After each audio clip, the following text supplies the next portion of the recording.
அல்லாஹ் சுப்ஹானஹு வ தஆலா நமக்கு தௌஃபீக் செய்வானாக. அல்லாஹ் தஆலாவுடைய லேசாக்கி வச்சு நம்முடைய பிரயாணங்களை அங்கிருந்து இங்கு வருவதும் சரி, இங்கிருந்து அங்கு செல்வதும் சரி, சந்தோஷமான பிரயாணங்களாக, மகிழ்ச்சி வரக்கூடிய பிரயாணங்களாக அல்லாஹ் தஆலா ஆக்கி வைப்பானாக. அல்ஹம்துலில்லாஹ். அருமையான அல்லாஹ் நல்லடியார்களே, அந்த அடிப்படையில் அல்லாஹ் தஆலா இங்கிருந்து நமக்கு புறப்படுறதுக்கு தௌஃபீக் செய்தான். இப்போ நான் புறப்பட்டு அங்கே போய் அங்கிருந்து உள்ள சம்பவங்கள் எல்லாத்தையும் உங்களுக்கு சொல்லணும். சம்பவங்களை மட்டும் கோர்வையாக சொல்ல என்ன சுவாரஸ்யம் இருக்குது? பொழுது உங்களுக்கே சுவாரஸ்யம், எனக்கே சொல்கிறேன், எனக்கே சுவாரஸ்யம் இருக்குமான்னு தெரியல. அவன் எதுக்காக இதை சொல்கிறோம்னு சொன்னால், விஷயங்கள் சம்பவங்களை கோர்வையாக சொல்ல வேண்டும் என்பது நம்ம நோக்கம் அல்ல. அந்த சம்பவங்களின் ஊடே நம்ம சந்திக்கக்கூடிய மனிதர்கள், சந்திக்கக்கூடிய கேரக்டர்ஸ், நடந்த விஷயங்கள், இதை இறை தொடர்பு படுத்தி இதை பார்த்து அதன் அடிப்படையில் சில விஷயங்களை உங்களுக்கு சொல்ல வேண்டும் என்பதுதான் நோக்கம். ஏன்னு சொன்னால் அல்லாஹ் ஹஜ்ரத் உமர் ரலியல்லாஹு தஆலா அவர் சொல்கிறாங்க, நான் ஒவ்வொரு பொருளையும் அல்லாஹை பார்க்காமல் பார்க்கவில்லை அப்படிங்கிறாங்க.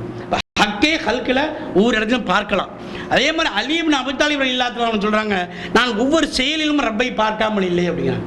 அப்படி நடக்கக்கூடிய செயல் ஒவ்வொன்றும் நம்ம நடந்துக்கிட்டே இருக்குது. இங்கேருந்து புறப்பொருளும் திரும்பி வர பல சம்பவங்கள் நடக்குது, பல காரியங்கள் நடக்குது. ஆனால் அந்த சம்பவங்களிலும் அந்த காரியங்களும் அல்லாஹ்வை நாம் பார்க்க வேண்டும், அல்லாஹ்வுடைய அந்த வஜூதை நாம் பார்க்க வேண்டும், அல்லாஹ் சுப்ஹானஹு வ தஆலாவுடைய அந்த ஒரு மகிமையை நம்ம பார்த்த உணர்வு பாருங்க, அதுதான் உயர்ந்த எண்ணம். அந்த எண்ணங்கள் அல்லாஹ் தஆலா தௌஃபீக் செய்யும், அதுகளை நினைத்து பார்க்க வேண்டும். அந்த எண்ணம் பிராக்டிஸ் உங்களுக்கு வர வேண்டும் என்பதற்காக சில விஷயங்களையும் உங்களுக்கு சொல்ல ஆசைப்படுகிறேன். அருமையான அல்லாஹ் நல்லடியார்களே, இந்த துனியாவுக்கு ஒரு பேர் இருக்குது. என்ன பேருன்னு சொன்னால் ஆலமுல் அர்வாஹ், ஆலமுல் மிசால் என்று சொல்லுவாங்க, உதாரணங்களின் உலகம். நம்ம வந்த உலகத்துக்கு பேர் வந்து ஆலமுல் அர்வாஹ், ரூஹானியத்துடைய ரூஹுடைய உலகம். போக போகிற இடம் வந்து ஆலமுல் பர்ஸஹ், மூணாவது இடம். இதெல்லாம் தெரிஞ்ச விஷயம். இப்போ ஆலமுல் மிசால் என்று சொன்னால் என்ன அர்த்தம்? உதாரணங்களின் உலகம் சொன்னால், இந்த உலகத்தில் அல்லாஹ் தஆலா ஏற்படுத்தியிருக்கக்கூடிய நியதிகள், அல்லாஹ் தஆலா ஏற்படுத்தக்கூடிய பல விஷயங்கள் எல்லாமே ஒன்றுக்கு ஒன்று உதாரணங்களாகத்தான் இருக்குது. எல்லாத்தையுமே அல்லாஹ்வுடைய பாணியும் நம்ம ஏற்கனவே பேசியிருக்கிறோம். அல்லாஹ்வுடைய பாணியும் விஷயங்களை சொல்லும் போது உதாரணங்களை கொண்டு சொல்லுவோம். அல்லாஹ்வுடைய ரசூலும் உதாரணங்கள் சொல்லியிருக்கிறாங்க. ஆன்மீகவாதிகள் மௌலானா ஜலாலுத்தீன் ரூமி ரஹ்மத்துல்லாஹி இருக்கட்டும், இமாம் சாதி ரஹ்மத்துல்லாஹி இருக்கட்டும், இமாம் கஸாலி ரஹ்மத்துல்லாஹி இருக்கட்டும், எல்லாருமே உதாரணங்கள் மூலமாக விஷயங்களை விளக்குறாங்க. ஏன்னு சொன்னால் உதாரணங்கள் மனசில் பதியும். அதனால தான் சரி, அல்லாஹ் தஆலா உதாரணங்கள் சொல்லுவது மட்டுமல்ல, சில நியதிகளை ஏற்படுத்தி அந்த நியதிகளும் உதாரணங்களை ஒத்துவர மாதிரி தான் வச்சிருக்கோம். உதாரணங்களை நடைமுறை வாழ்க்கையில் ஒத்துவரமாக தான் வச்சிருக்கலாம். அதுவும் நம்ம ஏற்கனவே டி பிளாக்லையும் பேசியிருக்கிறோம்.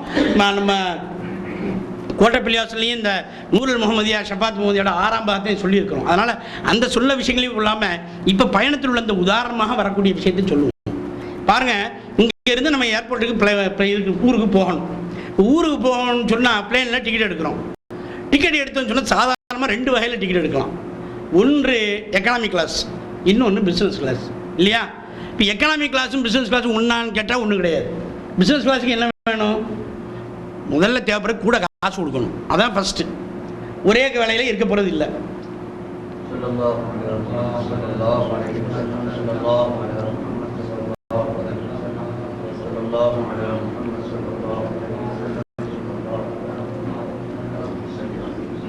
இப்போ எக்கனாமிக் கிளாஸ் ஒருத்தர் எடுக்கிறாரு, பிஸ்னஸ் கிளாஸில் எடுத்து 2 பேர் எடுக்கிறான்னு சொன்னால் 2 பேருமே டிக்கெட் எடுத்து 2 பேருமே ஏர்போர்ட்டுக்கு போகிறாங்க. 2 பேருமே லைனில் நிற்கிறாங்க, பாஸ்போர்ட்டில் கொடுத்தாங்க, எல்லாம் செஞ்சு இமிக்ரேஷன் முடிஞ்சு இல்லையா? சில இதில் போல குறிப்பாக எமிரேட்ஸில் போனீங்கன்னு சொன்னாக்க நீங்கள் ஏர்போர்ட் வரைக்கும் தான் 2 பேரும் ஒன்றா போக முடியும். ஏர்போர்ட்லையே அதாவது பிஸ்னஸ் கிளாஸுக்கு இருக்கிற ஏற்பாடே வேறு. அவர் இந்த பக்கமாக தனியாக போயிடுவார், அவர் ஒரு எக்கனாமிக் கிளாஸ் இங்கிட்டு போவார், 2 பேருமே அங்கேயே பிரிஞ்சிருவாங்க. இங்கே இவருடைய செக்கிங் கவுண்டர்லேயே இவருக்கு ஒரு வரவேற்பு கிடைக்கிது. அங்கே வரவேற்பு இருக்காது. லைனில் வந்து நிற்பார், 10ஓட 11 10ஓட 11 நிற்பார். இங்கே வரவேற்பு கிடைக்கிது. இப்போ அவரும் இமிக்ரேஷன் தாண்டி உள்ளே போயிட்டார், இவர் இமிக்ரேஷன் தாண்டி உள்ளே போயிட்டார். இப்போ 2 பேருமே டியூட்டி ஃப்ரீ ஏரியாவில் இந்த எக்கனாமிக் கிளாஸ் பேசஞ்சர் விளாத்திக்கிட்டு இருக்கிறார். ஆனால் இந்த பிஸ்னஸ் கிளாஸ் பேசஞ்சர் என்ன செய்வார்? இந்த பிஸ்னஸ் கிளாஸ் பேசஞ்சருக்கு பிளேன்லையும் முன்பகுதியில் அதிகமாக வசதியோடு வச்சுருப்பான். எல்லாருமே நமக்கு தெரிஞ்சது தான் இல்லையா?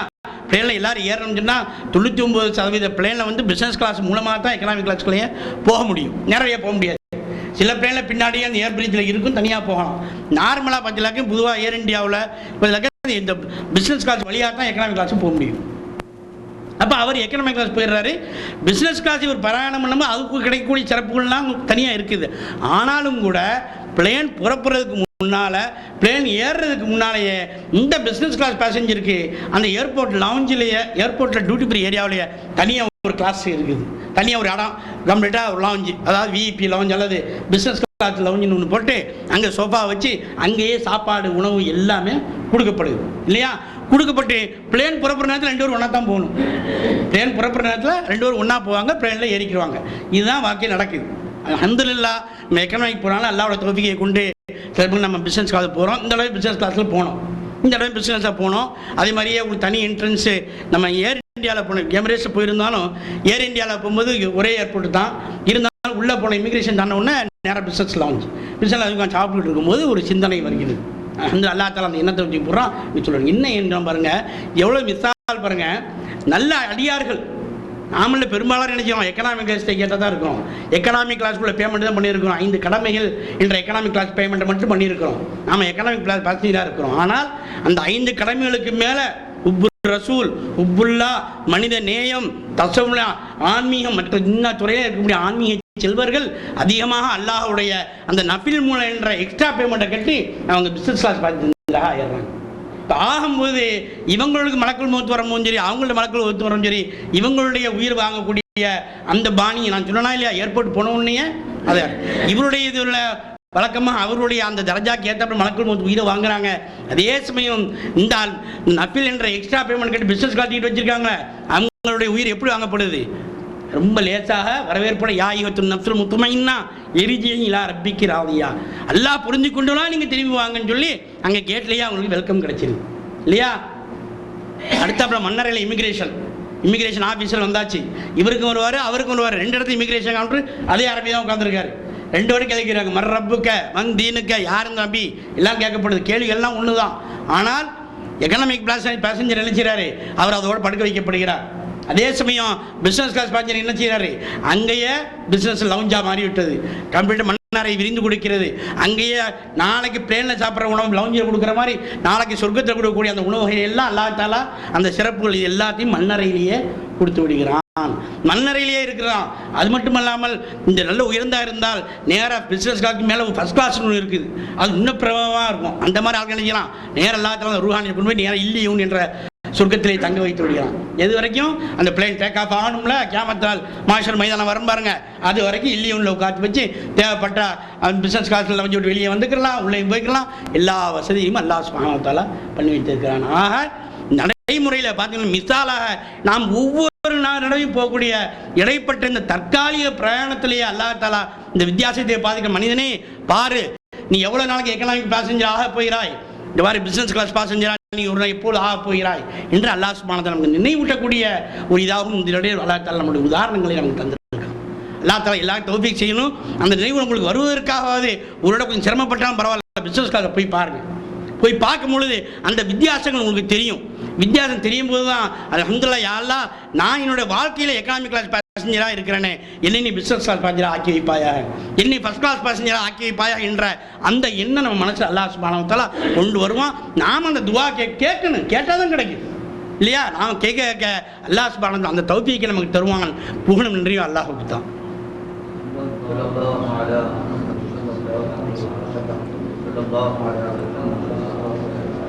அடுத்தது பிளேன் ஏறி உட்கார்ந்தாச்சு. பிளேனில் ஏறி உட்கார்ந்த உடனே இதையும் பாருங்கள், அல்லாஹ் தஆலா எவ்வளோ ஒரு பெரிய நியமத்து. நான் சொன்ன நியமத்து ரப்பி நியமத்து. இதே அடுத்த நினைப்பு வருகிறது. 10 வருஷத்துக்கு முன்னால் 15 வருஷத்துக்கு முன்னால் எமிரேட்ஸில் இங்கேருந்து நேராக ஹாங்காங் சைனாவுக்கு போகிறதுக்காக 5 தடவை போயிருக்கிறேன். சைனாவுக்கு 5 தடவை போகும்போது கெத்த பெசிபிக் நைட்டு ஃப்ளைட்டு.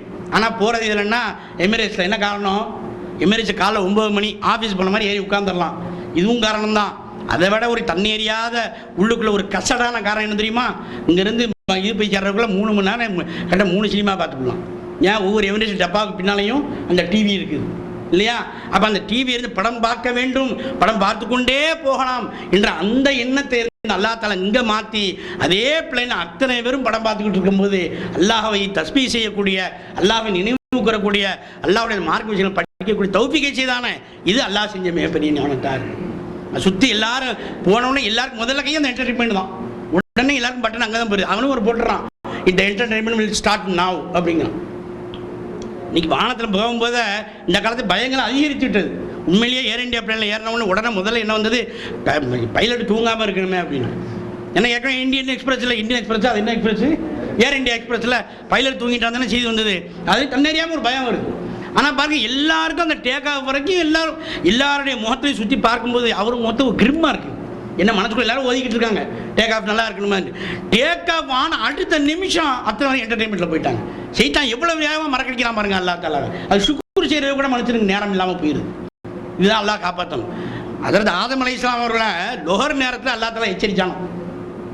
லொஹர் நேரத்தில் ஆதமும் இன்னும் அதுக்குள்ளக்க வெளி சௌஜிக்க பலா யுக்ரி ஜன்னக்குமா, இந்த செய்தான் வந்து இப்ளீஸ் உங்களுக்கு உங்கள் பொண்டாட்டிக்கும் விரோதி, வெளியாக்கிடுவான், ஜாக்கிரதையாக இருக்குன்னு லொஹரில் அல்லா தாலா எச்சரிக்கை செஞ்சான். ஆதம் அலைஹிஸ்ஸலாம் அசருக்குள்ள அவன் தலைப்பேரில் வைத்து விட்டான் இப்ளீஸ்.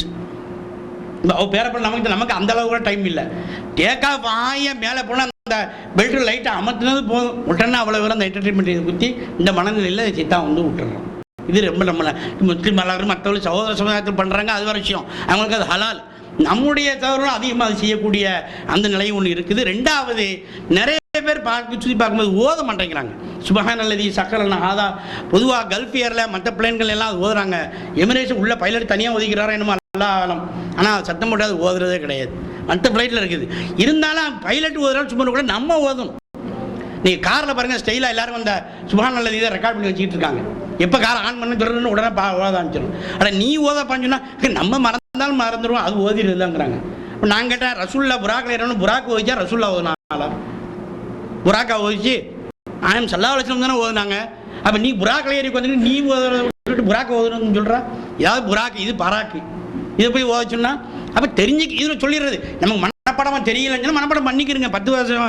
10 பக்கமாக இருக்குது வசனம். அப்போ நாம் அதை மனப்பாடம் செய்து அது அர்த்தத்தையும் தெரிஞ்சு கொள்வோம்னு சொன்னால் நமக்கு போகும்போது அதோட ஒரு மனசார சொல்லக்கூடிய ஒரு தௌஃபீக் கிடைக்கும்.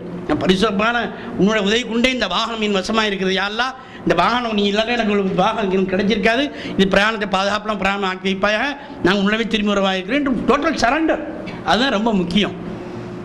இன்ஷா அல்லாஹ் அதையும் நாம் மனப்பாடம் செய்து கொண்டு அது ஓதக்கூடிய நல்ல தௌஃபீக் அல்லாஹ் சுப்ஹானஹு வ தஆலா நமக்கு தருவானா.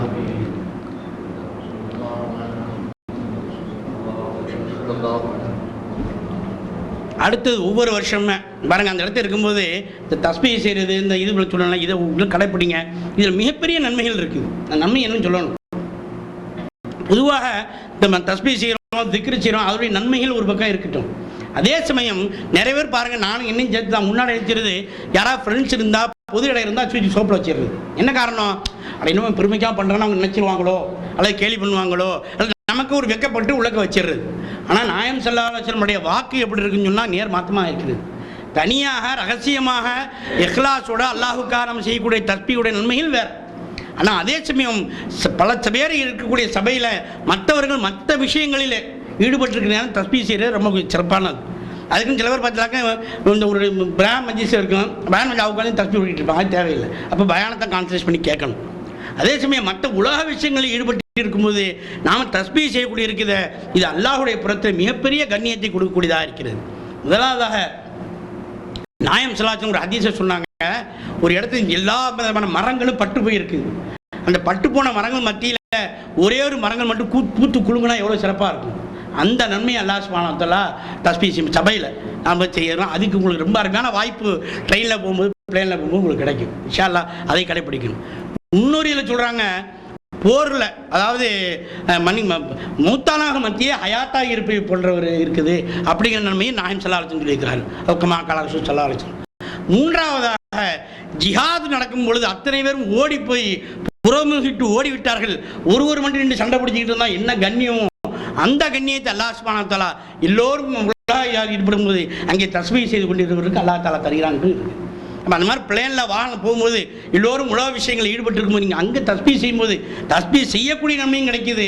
அதே சமயம் இந்த சமயத்தில் இந்த ஜிஹாதுடைய கண்ணியம், இந்த ஹயாத்தாக இருக்கக்கூடிய கண்ணியம், இந்த பூத்து குலுங்கக்கூடிய கண்ணியம், இது மூன்றுமே கிடைக்கிறதுக்கு அல்லாஹ் தஆலா தௌஃபீக் செய்கிறான். இதையும் நாம் பற்றி பிடித்துக் கொள்ள வேண்டும். அல்ஹம்துலில்லாஹ், அல்லாஹ் தௌஃபீக் செய்வானாக.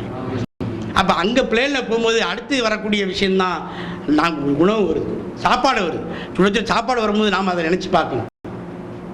அத்தனை உயர்த்து போகக்கூடிய அந்த பறவை அது கூட என்ன செய்யுது, தன்னுடைய இரையை எடுக்கணும்னா அது கீழே வந்து தான் இரையை குத்திட்டு போகணும். ஆனால் அதே சமயம் 36,000 ஃபீட்டில் நம்முடைய அந்த தற்காலிக இடத்துல அல்லாஹ் தஆலா நமக்கு உணவை கொண்டு வந்து சூடாக தருகிறான் என்று சொன்னால் அல்லாஹ் தஆலா கொடுத்த வாக்கு முந்திருச்சு.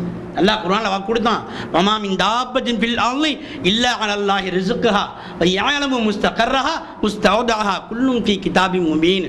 நிச்சயமாக இந்த பூமியில ஒரு ஊர்வனோட கிடையாது, அதனுடைய ரிஸ்க்கு பொறுப்பு அல்லாஹ்வின் மீது அன்றி அவனுடைய நிரந்தர இடத்தையும் அல்லாஹ் அறிந்திருக்கிறான், தற்காலிக இடத்தையும் அறிந்திருக்கிறான். அதை நான் புத்தகத்தில் பதிவும் செய்திருக்கேன், அல்லாஹ் கொடுக்குறான். அப்போ அல்லாஹ் எழுதி வச்சிருக்கான். இத்தனாம் தேதி டிசம்பர் மாதம் 20ஆம் தேதி 2010 அவர் பிளேனில் போய்கிட்டு இருக்கிற மோருக்கு இன்னும் சாப்பாடு கொடுக்கணும் அல்லாஹ் எழுதி வச்சிருக்கான். தற்காலிக இடத்தையும் அந்த ரிஸ்க்காக கொண்டு வந்து தர்றானே, அதுக்கு அல்லாஹ்க்கு நம்ம ஷுக்ர் செய்ய வேண்டிய கடமை. இங்கேயா ட்ரெயினில் போகும்போது கூட நம்ம நினைப்போம் அடுத்த ஸ்டேஷன் வந்தால் ஏதாவது திங்கிறது கிடைக்கணும். ஏரோப்ளேனில் சாத்தியமா? ஆனால் இருக்கிற இடத்துல சுழற்சியோட கொண்டு தந்தாண்டா அதனுடைய அறிவை அல்லாஹ் தஆலா கொடுத்து நம்ம பிள்ளைகள் கொடுத்து சுப்ஹானல்லாஹ் அல்லாஹ்வுடைய நியமத்தை நாம் எண்ணி பார்த்தா அதில் அளவிட முடியாது. இந்த எண்ணங்கள் அங்கே வர வேண்டும். இப்படி நம்ம என்ன வர என்ன செய்யறோம், ஒவ்வொரு இடத்துலையும் அந்த உணவிலே அல்லாஹ் நம்ம பார்க்குறோம், அந்த தஸ்பீஹ் செய்யும்போது நம்ம அல்லாஹ் பார்க்கணும். இதுதான் ஹக்கே ஹல்கில் ஹக்கா நம்ம செயல்களையும் இதுகளையும் நம்ம பார்த்து கொண்டே இருக்கலாம். அத்தகைய சிறப்பான ஒரு பயணமாக அல்லாஹ் தஆலா ஆக்கி வச்சு நம்ம இந்தியாவிலே நம்மளுடைய சேர வைத்தான். வீட்டுக்கு போனோம், மனைவி மக்களை சந்திக்கும் போது அந்த சந்தோஷத்தையும் மகிழ்ச்சியும் அல்லாஹ் தஆலா கொடுத்தான். அடுத்த நாள் நம்முடைய தாஜுதீன் அவர்கள் அங்கே இருந்தாங்க. ஏற்கனவே அவர்கள் இந்த பாடலாம் ரெக்கார்டு பண்ணதுனால அதில் முதல்ல ஆரம்பத்தில் ஒரு 3 நிமிஷம் பேச சொன்னாங்க. சொல்லி போய் ரெக்கார்டிங்லாம் பண்ணணும். அந்த ரெக்கார்டிங் பண்ணக்கூடிய சகோதரர்கள் பார்த்தா அவர் ரூம்லையும் நல்லா சாமி படம் ஒரு பக்கம் இருந்தாலும் நான் ஒரு ஆண்டவர் தர்கா இருக்குது. எல்லாமே நாங்கள் எம்மதும் சம்பாதம் என்பது அடையாளமாக எல்லாரும் நிறைய பேரும் அந்த இதை வச்சுக்கிடுவாங்க. அதெல்லாம் ஒரு வழக்கம் சகோதர சமுதாயத்தில் வைக்கக்கூடிய ஒரு வழக்கம் இருக்குது தான் செய்யுது.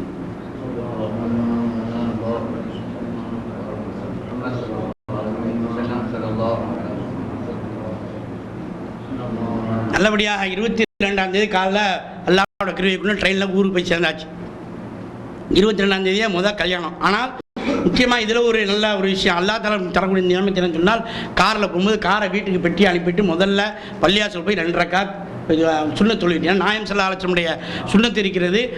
ஊருக்கு போகலான்னா வெளியூரில் சொந்த ஊருக்கு போகலான்னு சொன்னால் வீட்டுக்கு போகிறோம்னா முதல்லையா 2 ரக்காத் சுன்னத் தொழுவாக அப்படிங்கிற ஹதீஸ் இருக்குது.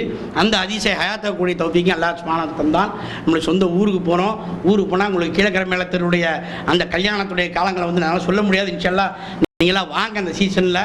சரி, என்னுடைய மகன் கல்யாணம் சமயத்தை எல்லோரும் வந்துடுங்க எல்லாம். ஆனால் அது 2-3 வருஷம் இருக்குது, துவா செஞ்சுக்கிறீங்க. அந்த சமயத்தை எல்லோரும் ஊருக்கு வரும்போது அந்த டிசம்பருடைய ஊருடைய கார்னிவல் ஒரு ஃபெஸ்டிவல் மாதிரி இது அல்லாஹ் தஆலா கீழக்கரைக்கு முக்கிய மேளத்திற்கு மிகப்பெரிய தௌஃபீக், மிகப்பெரிய நியாமத். ஏன்னு சொன்னால் பின்னாடி சொல்ல வேண்டிய செய்தி பின்னாடி, அதாவது நான் ஒரு புறப்படுறதுக்கு ஒரு நாளைக்கு முன்னால் அதிராம்பட்டினத்துக்கு போயிருந்தேன். அங்கேருந்து பக்கத்தில் மல்லிப்பட்டினம் போயிருந்தேன். அங்கே எங்கள் மதரசாவில் வேலை பார்த்த ஒரு இமாம் ஆலிம் அங்கே இருக்கிறாங்க. அவர் சொன்னாங்க, ஷேக் நாயம், அதாவது மையாதிக்குரிய ஷெய்மாமா அவருடைய தந்தையார் சொல்லுவாங்களாம், ராமநாதபுரம் மாவட்டம் வந்து மதீனத்துல் அவுலியா என்று சொல்லுவாங்க. எப்படி ஜெருசலம் வந்து மதீனத்துல் அன்பியான்னு சொல்லுவாங்க, அதே மாதிரி இது ராமநாதபுரம் மாவட்டம் மதீனத்துல் அவுலியா. ராமநாதபுரம் மாவட்டத்தில் ஏர்வாடி, கீழக்கரை, தொண்டி, மண்டபம், எங்கே பார்த்தாலும் வலிமார்களுடைய இது நிறைய இருக்குது. அதுலேயும் ஊரில் கீழக்கரையில் நீங்கள் கேட்க தேவையில்லை. அலிமலத்தில் மாப்பிள்ளையில் அலி இந்த பக்கம் சரத்துலாப்பா, இந்த பக்கம் கர்நாடியப்பா என்று சொல்லி முழுக்க வலிமார்களுடைய அவ்வளோ இவருடைய ஜியாரத்துகள் போன உடனே கிடைச்சிது. அவர்களுடைய துவா செய்யக்கூடியது, அவருடைய துவா பறக்கத், அந்த துவா பறக்கத்தை கொண்டு ஊருடைய செழுமை, ஊருடைய அல்ஹம்துலில்லாஹ் அல்லாஹ் தஆலா பறக்கத் தந்திருக்கிறான். அந்த விதத்தில் எல்லோரும் சந்தோஷமாக அந்த கல்யாணத்துக்கு முதல் கல்யாணம் என்ன போயிட்டுன்னு சொன்னால், ஒவ்வொரு வீட்டு கல்யாணமும் எல்லாருடைய கல்யாணம் தான். அந்த விதத்துலையும் கீழக்கரை மேலத்திற்கு நான் ஒரு பெருமை கூடக்கூடிய ஒரு சந்தோஷப்படக்கூடிய ஒரு இது. ஏன்னு சொன்னால், நான் இன்னொரு ஊருக்கு ஒரு கல்யாணத்துக்கு போயிருந்தேன். ஊரை சொல்ல தேவையில்லை, நல்லா இருக்காது. அந்த ஊர் கல்யாணத்துக்கு போயிருக்கும்போது போகிறதுக்கு முன்னாடி என்னுடைய நண்பருக்கு அங்கே ஃபோன் பண்ணுறேன். ஃபோன் பண்ண சொல்கிறார், அப்படியே யாரும் எனக்கு தெரியாது, யார் வீட்டு கல்யாணமும் தெரியாதுங்கிறார். ஆளையும் தெரியலை, கல்யாண விஷயமும் தெரியலை. கடைசியில் நான் அந்த இடத்துக்கு பிறகு என் வீட்டில் தங்கிக்கணும்னு சொல்லிட்டார். கடைசியில் நேரம் அந்த வீட்டில் போய் இறங்குறேன். அவர் வீட்டுக்கும் கல்யாண வீட்டுக்கு 4 வீடு தான் தள்ளியிருக்கு, ஒரே தெரு 4 வீடு. இது 10ஆவதுன்னு சொல்கிறாரு, தூரத்தில் எனக்கு சொந்தம் தானே வர சொல்கிறாரு. அப்போ 4 வீடு பக்கத்தில் சொந்தங்கள் இருந்து கூட ஒரு சொந்தத்துடைய ஒரு இணைப்பு, ஒரு பந்தம் இல்லை. இவர் வீட்டில் கல்யாணம் நடக்குது, அவருக்கு தெரியலை. அப்போ அந்த அல்லாவுடைய பதிலை கொண்டு கீழக்கரை மேலத்தெரு, கிழக்கரை பொறுத்த வரைக்கும் காயல்பட்டு அந்த மாதிரி தான் எனக்கு தெரிஞ்ச வகையில். மற்றவரை பற்றி தெரியாது, அந்த மாதிரி இருந்தால் ரொம்ப சந்தோஷம் இருக்கணும். கீழக்கரை பொறுத்த வரைக்கும் ஒரு வீட்டு கல்யாணம் சொன்னால் அது எல்லார் வீட்டுக்குமே கல்யாணம் தான். அந்த முகல்லா சேர்ந்தவங்க, அந்த ஜமாத்தை சேர்ந்தவர்கள் எல்லாரும் ஆடை அணிவது எது எல்லா விதத்துலையுமே ஒரு கார்னிவலாக ஃபெஸ்டிவலாக இருந்தது. இதில் இப்போ ரொம்ப அல்ஹம்துலில்லாஹ் மாப்பிள்ளை தலைமையிலுக்கெல்லாம் ஆடை எடுத்து கொடுக்குறாரு, மாப்பிள்ளையோட வாப்பா தலைமையில் ஆடை எடுத்து கொடுக்குறாரு, மாப்பிள்ளை தாயார் பொண்ணுடைய தாயார்லாம் பெண்களுக்கு ஆடை கொடுக்குறாங்க. இப்படி நாங்கள் ஊருக்கு போனால் நாங்கள் ஒரு தமாஷா சொல்கிறது, பெனின்னு அன்றோட போனால் போதும், வேட்டி சட்டை எல்லாமே அதியாக வந்து கிடைச்சிது கல்யாணம் பண்ணி சொல்கிறது. உண்மையும் அதுதான். எவ்வளோ தூரம் சொன்னால் அசரில் ஒரு கல்யாணம், அந்த கல்யாணத்தில் வேறு ட்ரெஸ்ஸு அந்த மாப்பிள்ளை கூட தந்துட்டாங்க. இஷாக்கு அப்புறம் ஒரு கல்யாணம், இப்போ அசர் முடிஞ்சோடனே மாப்பிள்ளை வேகமாக பொண்ணுட்டு போகிறாரோ இல்லையோ, நான் போயிட்டேன் பொண்டாட்டிட்டேன், ஏன் சாவி வாங்கி அடுத்த ட்ரெஸ் எடுக்க வேண்டியிருக்குல்ல அதுக்காக. இப்போ என்ன இதில் வேறு இன்னொரு குழப்பம் என்ன வருதுன்னா, யார் எந்த ட்ரெஸ் இருந்தாலும் தெரியல. தப்பாக போய் நாளைக்குள்ள கல்யாணத்துக்கு இன்றைக்கி ட்ரெஸ் போட்டு போயிட்டா அதுவும் நல்லா இருக்குது. அந்த மாதிரி ஒரு தமாஷான கூத்துகள் நடக்கிறது உண்டு. அடுத்த நாள் ஒரு வீட்டில் பெண்களோட சொன்னாங்க, போட்ட பட்டுப்படை ஒரு சரசரக்காக வந்து உட்காந்துருக்காங்க, என்ன நாளைக்கு எங்கூட கல்யாணம் பட்டு நீ குடிச்சிட்டு வந்துட்டீங்களே அப்படின்ட்டாங்க. இந்த மாதிரியான குழப்பங்களும் ஏற்படுறது உண்டு. ஏன்னா அவ்வளோ தூரம் அந்த சொந்த இது எதுக்காக சொல்ல வரேன்னு சொன்னால், இந்த சொந்த பந்தங்களுக்குள்ளே உள்ள அந்த ஒட்டு உறவு இருக்கு பாருங்க, அதுதான் முக்கியம். நாயம் ஸல்லல்லாஹு அலைஹி வஸல்லம் சொன்னாங்க, உங்களுக்கு நீண்ட ஆயுசு வேணுமா, நல்ல பறக்கத்து வேணுமா, உறவினரோட ஒட்டு வாழுங்கள், உறவினோட சேர்ந்து வாழுங்க, உறவினோட நல்லா சப்போர்ட்டாக வாழுங்கண்டு. அது வந்து நிச்சயமாக அந்த ஊரில் இருக்குது. அது ஒவ்வொரு ஊர்லேயும் அது இருக்கணும், ஒவ்வொரு குடும்பத்தில் அது இருக்கணும். நீ எவ்வளோதான் சம்பாதிச்சாலும், எவ்வளோதான் இபாதத் செஞ்சாலும், எவ்வளோதான் வணக்கமுறை இருந்தாலும் உங்களுடைய உறவுகளை கொண்டாடுங்கள், உறவுகளை பேணுங்கள். அது ரொம்ப முக்கியமான விஷயம். ஏன்னா நாயம் ஸல்லல்லாஹு அலைஹி வஸல்லம் சொன்னாங்க, அபூ ஹுரைரா நற்குணத்தை கடைப்பிடிப்பீராக. யாரும் சொல்லலாம் நற்குணம் என்றால் என்ன, உண்மை ஒட்டிய உறவினரும் ஒட்டி வாழ்வீராக, உண்மை வெட்டிய உறவினரும் ஒட்டி வாழ்வீராகன்னு சொன்னாங்க. அப்போ உறவினரோட எந்த சண்டை சச்சரவு இல்லாமல் கொடுக்கல் வாங்க எல்லாம் செஞ்சு வாழக்கூடிய வாழ்க்கை மிக உயர்ந்த ஒரு சிறந்த வாழ்க்கையாக இருக்கிறது. அந்த வாழ்க்கையை நம்ம வாழ்றதுக்கு எல்லாத்தையும் தவிக்கணும். இப்போ 22ஆம் தேதி முதல் கல்யாணம். இந்த முதல் கல்யாணத்தில் பாருங்க நடந்த ஒரு சின்ன ஒரு சம்பவம். என்னோட நண்பர்கள் எல்லாம் வந்து சேரக்கூடிய இடம் இல்லையா. இந்த நண்பர்களுடைய பிஹேவியர்லேயும் சில பிஹேவியர் இருக்குது. என்ன பிஹேவியர் சொல்கிறதுக்கு முன்னால் கஸாலி இமாம் சொல்லக்கூடிய ஒரு விஷயத்தை சொல்கிறேன். இமாம் கஸாலி இமாம் 1000 வருடங்களுக்கு முன்னாலே மனித மனங்களை, மனித குணாதிசயங்களை எழுதியிருக்காங்க. அறிவு கடலில் அவங்க சொல்கிறாங்க, மனிதனுடைய வாழ்க்கையை 4 வகையாக பிரிச்சுக்கலாம். இந்த 4 வகையில் ஒரு மனிதன் இளம் வயதில், இந்த இளம் வயது அதிகமாக அவனுக்கு விளையாட்டு மேலே ஆசை இருக்கும், கேம்ஸ் இல்லையா, குழந்தை பருவம் ஒரே விளையாடுறது, அதில் தான் அவனுக்கு ஆசை இருக்கும், அதில் அவன் அதிகமாக இச்சை கொள்ளுவான். அடுத்தது வாலிப பருவம். இந்த வாலிப பருவம்ல இவனுக்கு எதில் இச்சை இருக்கும், எல்லாரும் தெரிஞ்சது ஆப்போசிட் செக்ஸ் இல்லையா. பெண்களை பார்க்கும் பொழுது அவனுக்கு அதனுடைய கவர்ச்சியில் தான், அதனுடைய விருப்பத்தில் தான் அவனுக்கு இருக்கு. இயற்கை மனிதனுக்கு உள்ளது. அந்த வாலிப வயசில் இருக்கும்போது அவன் பார்க்கக்கூடிய பெண்கள், பேசக்கூடிய பெண்கள், ஒரு கோ எஜுகேஷனில் இருந்தால் காலேஜ்லேயோ ஸ்கூலில் இருக்கக்கூடிய பெண்கள், இந்த திரைப்பட நடிகைகள், இப்படி அவனோட ஆசை மனசு எல்லாமே அங்கே சஞ்சரிக்க ஆரம்பிச்சிருது. இந்த மாதிரி விஷயங்களில் ஈடுபாடு ஜாஸ்தியாக இருக்கும். சற்று கொஞ்சம் கொச்சா சொல்லும் சில ஆபாசமான விஷயங்களில் அவனுடைய அந்த விடலை பருவத்தில் மனசில் போகும். இது வாலிப பருவம். அடுத்த பருவத்தில் அவனுக்கு கல்யாணம் முடிஞ்சு குழந்தை குட்டி பெற்ற உடனே அவனுக்கு காசு பணம் சம்பாதிக்கணும், நம்மளும் செல்வந்தனாக இருக்கணும், இங்கே செட்டிலாக வாழணும் என்று இந்த 3ஆவது பருவம் இருக்கும். 4ஆவது பருவத்தில் தான் அவனுக்கு வயதானத்தை அல்லாஹ் தஆலாவுடைய நேசம், அல்லாஹ் மேலும் அல்லாஹ் ஒரு ரசூல் மேலும் ஒரு நேசமும் பாசமும் வராங்க. ஏன் அப்போ அவன் சம்பாதிச்செல்லாம் ஒரு கஷ்டம் வரும்போது அவன் என்ன வரும், என்ன சம்பாதிச்சு என்ன செய்ய முடியும், நம்ம அல்லாஹ்வின் இருக்கும், நம்ம புறப்புற நேரம் வந்துவிட்டு இந்த எண்ணம் அவனுக்கு வரும். இப்படி 4 வகையாக கஸாலி இமாம் பிரிச்சிருக்கிறாங்க. இது பெரிய வித்தை இல்லை, நீங்களும் சொல்லலாம் நானும் சொல்லலாம். ஆனால் அவர் சொல்லக்கூடிய வர விஷயம் என்ன சொன்னால், இந்த பருவத்துக்கு, அதாவது குழந்தை பருவத்துக்கு ஒரு லிமிட் இருக்குது. யார் 15 வயசுக்கு போல போய் யாராவது கிட்டிக்கம்பு விளாடுறேன், அந்த பந்து வச்சு விளாட்றேன்னு விளாடுவாங்களா? அப்போ அது விளாட மாட்டாங்க. இதுக்கு ஒரு வயசு லிமிட் இருக்குது. இளமை பருவத்துக்கு ஒரு வயசு லிமிட் இருக்குது. ஏன்னா கல்யாணம் முடிஞ்சு மனைவி மக்கள் வாங்கிட்டா அந்த அளவு ஓரளவு தெரிஞ்சிருவாங்க, நல்லபடியாக அந்த பொறுப்புகள் வந்துடும், காசு பணம். ஆனால் 3ஆவது, அதாவது 2ஆவது பருவத்திலையும் இளமை பருவத்தில் ரொம்ப நாள் இருக்க மாட்டாங்க. இந்த 3ஆவது பருவத்தில் மட்டும் மனிதன் என்ன செய்வானா, இவனுக்கு காசு அதிகமாக வர வர வர வர இவன் 4ஆவது பருவத்துக்கு சீக்கிரம் போக மாட்டான், காசுலேயே குறியாக இருப்பான்.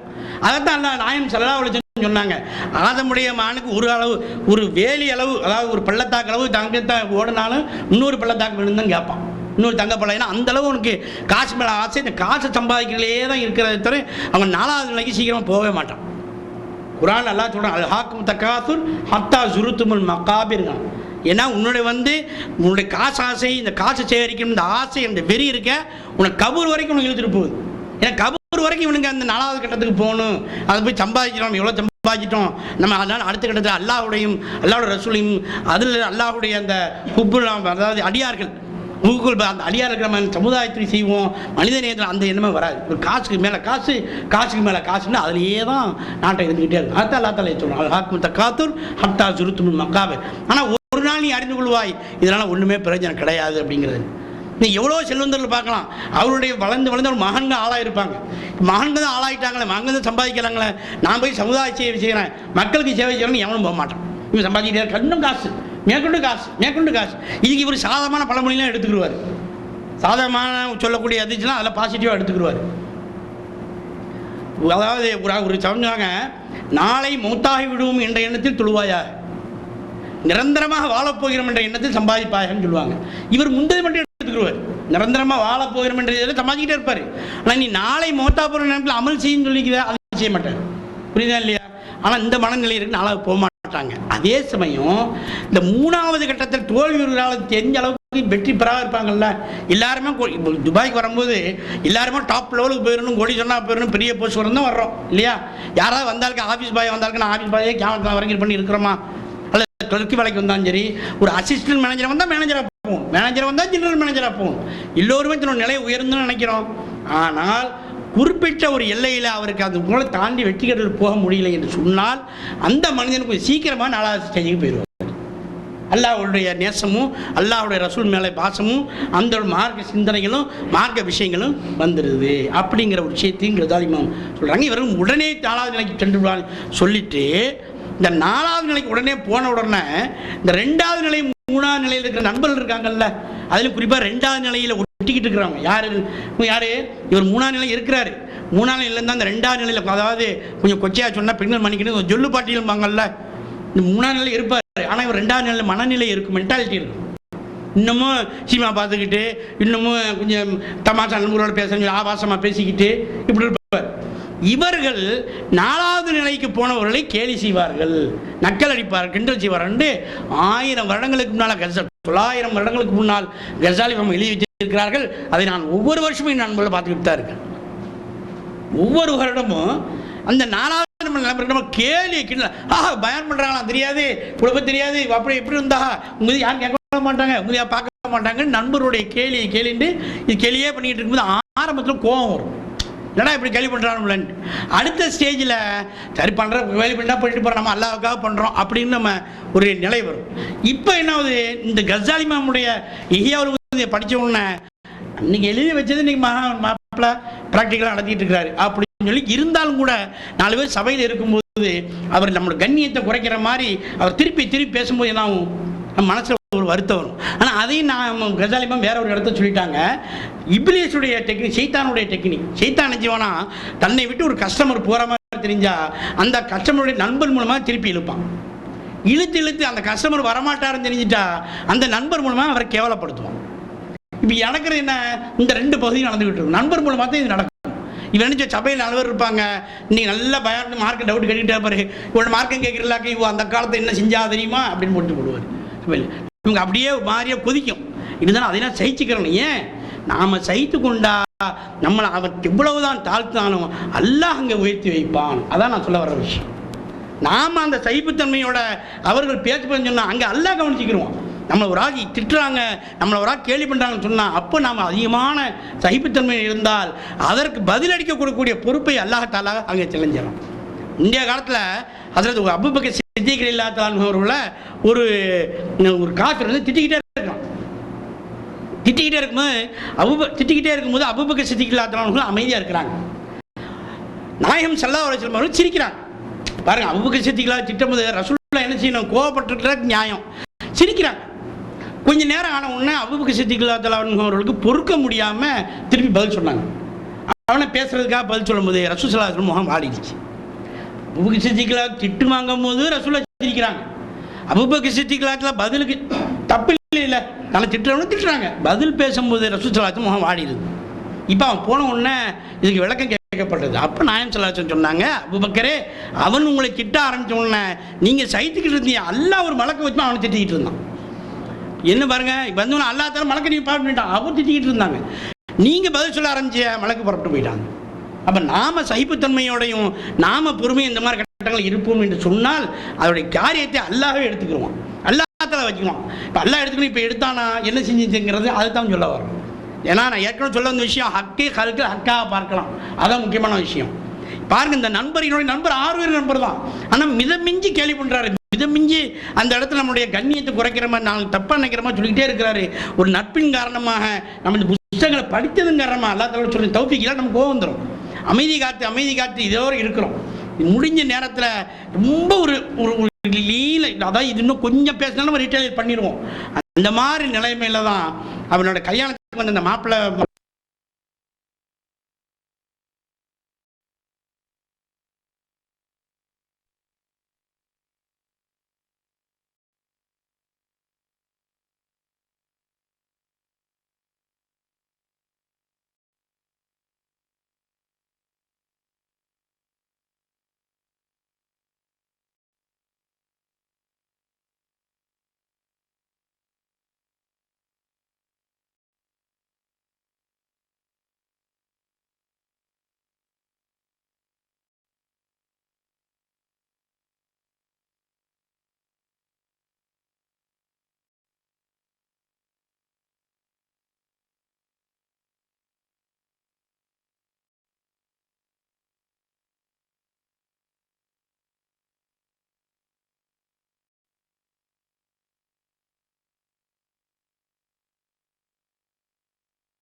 துவா எங்களுக்காக துவா செய்யுங்கன்ட்டு 5 பேர் 10 பேர் வர்ற பொண்ணுலாம் திருப்பி சொல்கிறாங்க.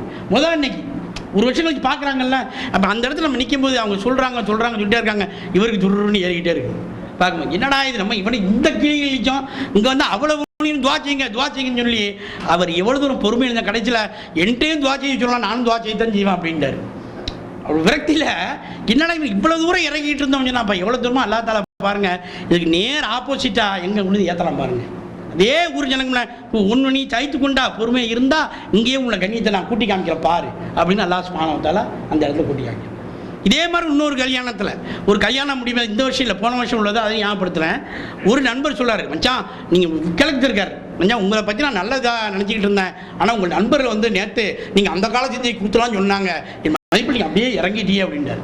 சரி என்னடா இவனு ஏன்டா வாலிப வயசு சின்ன வயசுலாம் ஏன் சொல்கிறாங்க, நண்பருக்குள்ள ரகசியம் இல்லாதுன்னு சொன்னால் ஒப்பி ஜனம் மனசு அப்படி வருத்தப்படுற நேரத்தில் இதில் அனௌன்ஸ் பண்ணுறாங்க. சீனாத்தனாக என்ன அனௌன்ஸ் பண்ணுறாங்க மேடையில், இந்த மாதிரி நான் ஒரு புதுவாக பள்ளியாசை கட்டியிருக்கிறோம், அந்த பள்ளியாசலுக்கு முதல் ஜும்மா நடக்க போது, அந்த ஜும்மாவின் முதல் பயானை மௌரூஃப் செய்வார் அப்படின்னு அறிவிக்கிறாங்க. உடனே ஒருத்தர் மச்சான் பாருங்கள் அண்ணாச்சி இறக்குனாரு, அல்லாஹ் ஏற்றிட்டான் பாருங்க அப்படின்னு. இப்போ இதெல்லாம் என்னன்னு சொன்னால் கஷ்டங்களும் சிரமங்களும் மனிதர்கள் நண்பர்கள் இருந்து மார்க்க விஷயங்கள் இறக்கும், உலக விஷயங்களுக்கும் இருக்காது. மார்க்க விஷயங்களில் நாம் ஈடுபடும் பொழுது கடுமையான எதிர்ப்புகள் இருக்கும், கடுமையான கேலி கிண்டல் இருக்கும். ஆனால் நல்ல சகிப்புத்தன்மையும் பொறுமையும் நமக்கு வைத்துக்கொண்டோம்னு சொன்னால் நம்ம இருக்கக்கூடிய அத்தனை இடத்துலையும் அல்லாஹ் தஆலா நம்மளை கண்ணியப்படுத்துவான், அல்லாஹ் தஆலா நம்ம அந்த உயர்வையும் அந்த சிறப்பையும் உண்டாக்குவான். அந்த தௌஃபீகை நமக்கு இன்ஷா அல்லாஹ் வச்சுக்கிறோம். அடுத்து 26ஆம் தேதி வந்தது, இன்னும் 10 நிமிஷம் முடிச்சிடுறேன். 26ஆம் தேதி வந்தது, நம்ம தாஜீன் அவர்கள் ஊருக்கு வந்தாங்க. தாஜீன் வரும்போது என்ன பண்ணாரு, அவருடைய நண்பர்கள் அப்படின்னு கிட்டத்தட்ட 8 பேர் வந்துட்டாங்க. ஏன் 8 பேர் வந்தாங்கன்னு சொன்னால் அவங்க ஊருடைய சில தேவைகளுக்காகவும் ஒரு சில வந்து வராங்க. இப்போ 8 பேர் விருந்தாளிகள் வர்றாங்க. விருந்தாளி வந்து 8 பேருக்கு உணவு வரும்போது எல்லா கல்யாணம் போய் வீட்டில் உணவு சாப்பாடு ஆக்கணுமே. அப்போ என்ன செய்யறது? அப்போ வீட்டில் வந்து மனைவி எல்லாருமே இருந்தாலும் 8 பேர் வரும்போது பெண்களுக்கு கொஞ்சம் சிரமமாக இருக்குமா இல்லையா? அப்போ ஒரு சலிப்பு வருது. என்ன 8 பேருக்கு ஒன்றா வந்துட்டு எப்படி விருந்து தயாரிக்கிறது? அப்போ பாருங்க, அதுவும் சொன்னால் அல்லாத ஒரு புஸ்தகங்கள் படிக்கும்போது ஹதீஸில் கேட்கும்போது அதை ப்ராக்டிக்கல் வரும்போது அப்போ நான் என் மனைவி ஒரே விஷயம் சொன்னேன். ஹதீஸ் இருக்குது, அறியாத விதத்தில் விருந்தினர்கள் வந்து விட்டார்கள் என்று அவர்கள் உணவு தயாரிக்கிறதுக்கு பறக்க பறக்க தயார் செய்கிறார்களே, அந்த வீட்டுக்கு பறக்கத்தும் பறக்க பறக்க வந்து சேரும் என்று ரசூல் ஸல்லல்லாஹு அலைஹி வஸல்லம் சொல்கிறார். அப்போ விருந்தாளிகள் வந்தார் என்று சொன்னால் சலித்து விடக்கூடாது. திடீர்னு வருவாங்க, திடீர்னு வந்தால் கூட என்ன வந்து நிற்கிறான்னு சொல்லக்கூடாது. அவங்களை வைத்துட்டு பறக்கும் நைஸாக போய் குர்ஆன் அல்லாஹ் தஆலா சொல்கிறான். 2 விருந்தினர் வந்த உடனே அதில் இப்ராஹிம் அலைஹிஸ்ஸலாம் அவர்கள் அதாவது கொஞ்சம் லேஸ் அப்படியே அவங்க வச்சுட்டு இதுக்கு போகிறாங்க கூட தெரியாது, போய் என் காலை கன்றை பொறித்து கொண்டு வந்தார்கள் என்று சொல்லி ஹதீஸ் விருந்தோம்பலை பற்றி. வீட்டுக்கு விருந்தாளிகள் வந்தார்கள் சொன்னால் முகமலர்ச்சியுடன் அந்த விருந்தாளிக்கு உணவு இல்லாமல் இருக்கலாம். விருந்தாளிகளை வர வைக்கிற வரப்போறாங்க எதிர்பார்த்து விருந்தை தயாரிக்கிறது ஒரு நன்மை. அறியாத விதத்தில் விருந்தாளி வந்து விட்டாருங்கன்னா வந்து ஒரு கழுத்து இருக்கிறாங்க என்று எண்ணாமல் இவருக்கு எப்படியாவது நாம் உணவு கொடுக்க வேண்டும் என்று அங்கே பறக்கப்பல் விருந்தை தேடி தயார் செய்து வைத்தோம் சொன்னால் அந்த வீட்டுக்கு அல்லாஹ் சுப்ஹானஹு வ தஆலா பரக்கத்தை அனுப்புகிறான் என்று இம்பர்வான் முஹம்மது முஸ்தபா ஸல்லல்லாஹு அலைஹி வஸல்லம் சொல்லியிருக்காங்க. இந்த வார்த்தையை சொன்ன உடனே எல்லாருக்கும் ஒரு சுறுசுறுப்பு. வீட்டு வேலைக்கார பெண்மணியும் சரி, வீட்டில் உள்ளவங்களும் சரி, எல்லாருக்கும் பறக்க வந்து சுப்ஹானல்லாஹ் முயற்சி பண்ணதுதான். எங்கெங்க இருந்தால் சாப்பாடு உணவுகள் வந்துருச்சு. ஏன்னா எல்லாரும் தாய்ப்புள்ள சொந்த வீடு தானே, கேட்கவே இல்லை. நல்லா பண்ணால் அங்கேருந்து மட்டும் அங்கேருந்து சாப்பாடு வருது, அங்கேருந்து சாப்பாடு வருது. எப்படி வந்ததுன்னா தெரியல. அவ்வளோ சாப்பாடு வச்சு க்ளீனாக எல்லாருக்கும் ரொம்ப சிறப்பான முறையில் அன்றைக்கி விருந்து கொடுத்து அந்த விருந்தில் கண்ணியப்படுத்தணும். அன்றைக்கி நைட்டு நம்ம தாஜின் அவர்கள் வேறு பாட்டெலாம் படித்தாங்க. அன்றைக்கி தான் இதெல்லாம் கம்ப்ளீட்டாக நம்ம ரிலீஸ் பண்ணோம். இது பண்ண நம்முடைய வீடியோ எதுவும் இங்கே ரெக்கார்ட் பண்ணால் ரொம்ப சிறப்பான முறையில் 8-10 நாள் கல்யாணங்கள் முடிஞ்சது. கல்யாணங்கள் முடிஞ்சதுக்கு பின்னால் தூத்துக்குடிக்கு ஒரு வேலை இருந்தது. தூத்துக்குடிக்கு போனேன். தூத்துக்குடிக்கு போகும்போது பாருங்கள், ஒரு எல்லாருடைய மிகப்பெரிய கிருவை பாருங்கள். தூத்துக்குடிக்கு போகும்போது 2 வேலை. ஒன்று ஒரு வியாபார விஷயமாக போகிறோம், இன்னொன்று துபாயில் இருந்த ஒரு ஆலிம் அப்துல் ஹலீம் ஆலிம் சார் முன்னால் இங்கே இருந்தாங்க. இந்த ஆலிம் சார் துபாயில் பள்ளியாசில் ஒரு இமாமா இருக்கிறேன், நீங்கள் வந்தால் ஊருக்கு வந்தால் பாருங்கன்னு சொல்லியிருந்தாங்க. அப்போ ஆசையாக இருந்துச்சு, அவளையும் போய் பார்க்கலாமே அப்படின்னு சொல்லிட்டு நேராக தூத்துக்குடிக்கு போன உடனே தூத்துக்குடி போனவங்க எதுக்கு பெரிய ஒரு ஊரில் வந்து பெரிய மஸ்ஜித் இருந்தால் அங்கே கூட்டங்கள் நடக்கும். அங்கே உள்ள இமாமுக்கு இமான் போய் தொண்டை மோசமாக இருக்குது. பெரிய இமாம்கள் இருந்தான்னு சொன்னால் அந்த இமாம்கிட்ட கேட்டால் மற்ற பள்ளியாசி இமாம்களும் தெரியும்னு ஒரு நிலப்பில் நேரம் பெரிய பள்ளியாசில் போனோம். பெரிய பள்ளியாசி போய் அப்துல் ஹலீம் ஆலிம் ஒரு ஹஜ்ரத் இருப்பாள் எங்கெங்கே இருக்கிறான்னு சொன்னால் அவங்க இந்த பள்ளியாசில் தாங்க இருக்கிறாங்கிறாங்க. அல்லாஹ் தஆலா நேராக கொண்டு போய் அதே பள்ளியாசிலே சேர்த்தான். அவர்களை சந்திக்கக்கூடிய ஒரு வாய்ப்பும் கிடைச்சது. அதை சந்தித்து திருப்பி வந்து மீண்டும் ஒரு பெரிய பட்டணத்தில் ஒரு கல்யாணம் நடந்தது. பெரிய பட்டணத்துடைய சம்பவம் நீங்கள் கேள்விப்பட்டிருக்கிறீர்கள். ஒரு 15 பேர் இந்த போட்டில் போகும்போது போட் ஆக்சிடென்ட் செய்தாச்சு. அவருடைய போய் அவங்க ஒரு ஜியாரத் செய்து விட்டு அடுத்த அதிராமட்டத்தினுடைய கல்யாணம், அந்த அதிராமட்டத்து கல்யாணம் எல்லாம் முடித்து விட்டு சென்னைக்கு வந்தோம். சென்னை எல்லாம் ரொம்ப சந்தோஷமாக ரொம்ப சிறப்பாக எல்லா காரியங்களும் முடித்துவிட்டு மீண்டும் பேக் டு பெவிலியன் அடுத்த இன்னிங்ஸ் ஆடுவதற்காக அல்லாஹ் தஆலா மீண்டும் இங்கே வரவழைத்து விட்டான். வர்றதற்கு முன்னால் வழக்கம் இன்னல்லதி பரத அலைக்கல் குர்ஆன லரஆத்துக்கு இலாமாத் என்று அதை எழுதிவிட்டு தான் சந்தோஷமான முறையில் விடைபெற்று கொண்டு திரும்பி வந்திருக்கிறோம். வரும்போது பிளேனில் வரும்போது யா அல்லாஹ் நன்றி சுக்குரு செய்கிறோம். இந்த 1 மாத பயணத்தையும் மிக சிறப்பாக்கி வைத்து எல்லா இடத்திலும் சிறப்பாக்கி வைத்தாய், எல்லா விதத்திலும் சிறப்பாக்கி வைத்தாய். உனக்கும் நன்றி. உனக்குத்தான் நான் மீண்டும் என்னுடைய ரிசுக்கை தேடி வந்து நீ வர வைத்திருக்கிறாய். இந்த ரிசுக்கை இன்னும் பெரிய வைப்பாயாக. இந்த துனியம் ஊரில் இருக்கும் காலமெல்லாம் நல்ல விதமாக எல்லாத்தையும் அபிவிருத்தி அளிப்பாயாக. நாட்டுக்கும் அபிவிருத்தி அளித்து இந்த ஊரில் நிலைகளை மாற்றி வைப்பாயாக. என்னுடைய நிலை உயர்த்தி வைப்பாயாக. இதெல்லாம் புரிந்து நான் மீண்டும் திரும்பி என்னுடைய மனைவி மக்களை குடும்பத்தை அந்த சந்திக்கக்கூடிய தௌஃபீக்கு நீயே தருவாயாக என்று பிளேனில் வரும்போது லேண்ட் ஆகிறதுக்கு முன்னால் சென்னை ஏற்படுத்தி பிளேன் கிளம்பும்போது துவா செய்து இங்கே வந்து அல்லாஹ் தஆலா இறங்க வச்சிருக்கிறான். இதில் நடக்கக்கூடிய அத்தனை நியமத்தும் அத்தனை வந்து அல்லாஹ்வுடைய கிருபையை கொண்டு ஒவ்வொன்றும் நடந்தது. ஒவ்வொரு கிழக்களையும் அல்லாஹ் தஆலா அவனுடைய அந்த எண்ணங்களையும் வர வைத்தான். அந்த எண்ணங்களை அப்படி செயல்பட வைத்தான். இங்கும் மீண்டும் அல்லாஹ் தஆலா சந்தோஷமாக கொண்டு வச்சுட்டான். இருக்கக்கூடிய இந்த வருடங்களையும் மிக சிறப்பான முறையில் செலவழிப்பதற்கு எனக்கும் உங்களுக்கும் அல்லாஹ் தௌஃபீக் செய்வானாக. உங்களுடைய பிரயாணங்களையும் இந்த சிறு பிரயாணங்கள் நமக்கு சிறப்பாக்கி வைத்து இதே போன்று நம்முடைய கடைசி பிரயாணத்தையும் நம்ம எல்லோரும் பிஸ்னஸ் கிளாஸ் பேசஞ்சராக ஆக்கி வைத்து இங்கே மன்னரை என்ற லவுஞ்சிலே நமக்கு எல்லா செல்வமும் கிடைச்சி பிஸ்னஸ் கிளாஸ் பேசஞ்சராக இல்லையும் உங்களை நம்முடைய ஆத்மாக்களை அல்லாஹ் தஆலா பதிவு செய்வானாக. நல்லவருடைய சேர்த்து வைப்பானாக. அன்றைய தினத்தில் நம்முடைய மலக்குள் கூப்பிடும்போது யாயத்துன் நப்சுல் முத்மஇன்னத்தி யர்ஜி இலா ரப்பிக ராதியத் மனதியா என்று அந்த வசனத்தை ஓதி நம்முடைய ரூஹை பறிக்கக்கூடிய அந்த சிறப்பை அல்லாஹ் தஆலா நமக்கு தருவானாக. ஃபதுகுலி ஃபி இபாதி வதுகுலி ஜன்னத்தி என்று அல்லாஹ் தஆலா நம் அனைவருக்கும் சொல்லக்கூடிய தௌஃபீக்கும் அல்லாஹ் தஆலா நமக்கு தருவானாக என்று கூறி இந்த உரையை முடிவு செய்கிறேன். வாஹிர் தானா அல்ஹம்துலில்லாஹி ரப்பில் ஆலமீன். ஆரம்பத்தில்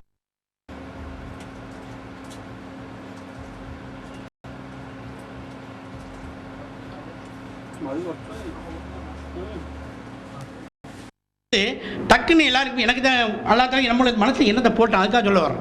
உடனே எனக்கு என்ன பண்ணுறோன்னே அப்போ டாக்டர் சாயேன்னு கேட்டேன். டாக்டர் போய் மிளகான்னு சொன்னோடனே உடனே மங்களண்டு இப்போ தான் பெட்டிக்கு பெட்டி மாறி போகலாம்ல, அப்படியே மாறி போனால் டிடிஆர் பிடிச்சேன். டிடிஆர் டாக்டர் இந்த மாதிரி ஒரு பேஷண்ட் இருக்காங்க, லேடி இருக்காங்க, ஹார்ட் அட்டாக் மாதிரி தெரியுது, ஒரு டாக்டர் வேணும்னு கேட்ட உடனே அவர் உடனே சார்ட்டை பார்த்தார். சார்ட்டை பார்த்து இந்த இடத்துல ஒரு டாக்டர் இருக்காருன்னு அந்த டாக்டர் பேரை சொன்னார். பேரை சொல்லி இந்த டாக்டர் இந்த அங்கே எடுக்கிற போய் பாருங்கன்னு சொன்னாங்க. நேராக போய் அந்த டாக்டரை கூப்பிட்டேன், பேரை சொல்லி கூப்பிட்டேன். டாக்டர் வாங்க இந்த மாதிரி ஒரு பேஷண்ட் இருக்குன்னு சொல்லி, இவ்வளோ பாவம் அவர் கொஞ்சம் வயசான மனுஷன், அவருக்கே இருட்டில் கொஞ்சம் கண்ணு தெரியும். அவர் மனைவி சொன்னாங்க நைட்டு டைமாக இருக்கிறனால வெளிச்சத்தில் அவர் எப்படின்னா கொஞ்சம் கையோடு கூட்டியிருப்பாங்க. நேராக கூட்டிகிட்டு போனால் அந்த இடத்துல அவருக்கு அந்த யாரை போய் பார்த்த பெண்கள் 2 பேரும் எங்கே போகிறாங்க, ராமனை பார்க்க போகிறாங்க.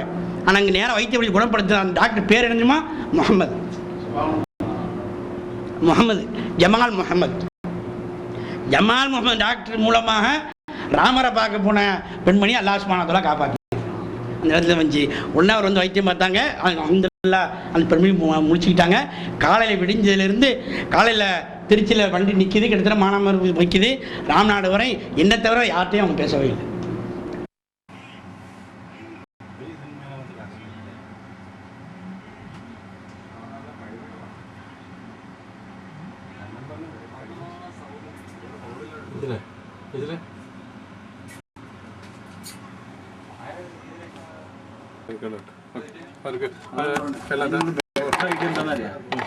നിങ്ങൾ ഫുള്ള് കാസറ്റില് ഫുള്ള് ലാസ്റ്റത്തെ കാസറ്റില് അരമണിക്കൂറാ വരുന്നുണ്ടെങ്കിൽ ബാക്കി അരമണിക്കൂർ ഫുള്ള് റെക്കോർഡ് വിട്ടിട്ടുള്ള നിങ്ങൾക്ക് നല്ല ഇനം പറയും.